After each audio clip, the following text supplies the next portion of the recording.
পাকিস্তানের জনপ্রিয় অভিনেত্রী হানিয়া আমির সম্প্রতি ঢাকায় তার প্রথম সফর করেছেন। ১৯ সেপ্টেম্বর রাতে সানসিল্ক বাংলাদেশের আমন্ত্রণে তিনি ঢাকায় পৌঁছান। শুক্রবার ১৯ সেপ্টেম্বর দুপুরে নিজের ফেসবুক পেজে বাংলায় একটি আবেগী বার্তা পোস্ট করেন, যেখানে তিনি লিখেন, আসসালামু আলাইকুম বাংলাদেশ, কেমন আছো?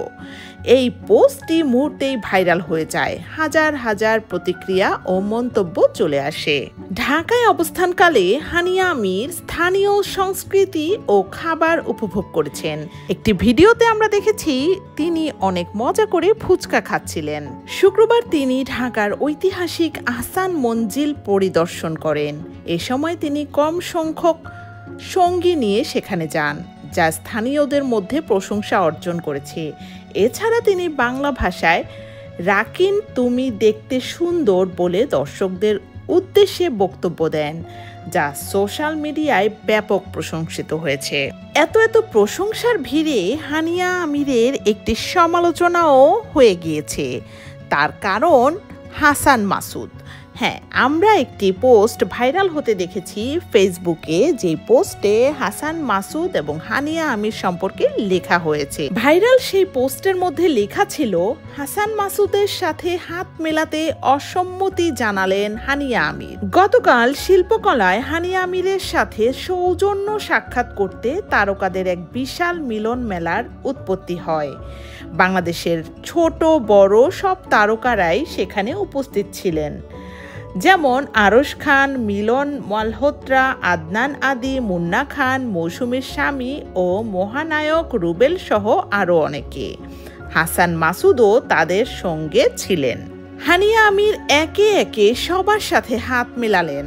যখন হাসান মাসুদ হাত মেলানোর জন্য নিজের ডান হাত বাড়িয়ে দিল, পাকিস্তানি এই মডেল তখন তার সাথে হাত মেলাতে আপত্তি জানান। মূলত হাসান মাসুদ দেখতে কালো বলেই তার সাথে হাত মেলায়নি হানিয়া আমির। পরবর্তীতে হাসান মাসুদ নিজের পরিচয় দিয়ে বলেন, I am Hassan Masood. I am an artist.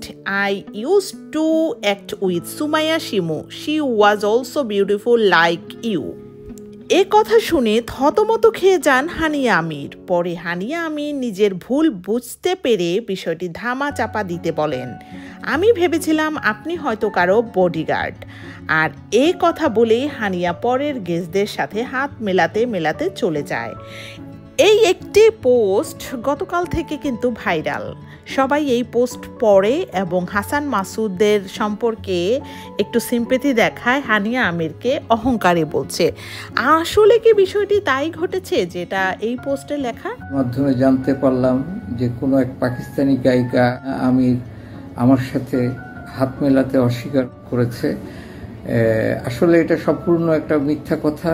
এটা আমার মানহানির জন্য করা হয়েছে। আসলে হানিয়া আমিরকে আমি জানি না এবং তার কোনো শিডিউল নিয়েও আমার কোনো মাথা ব্যথা নেই।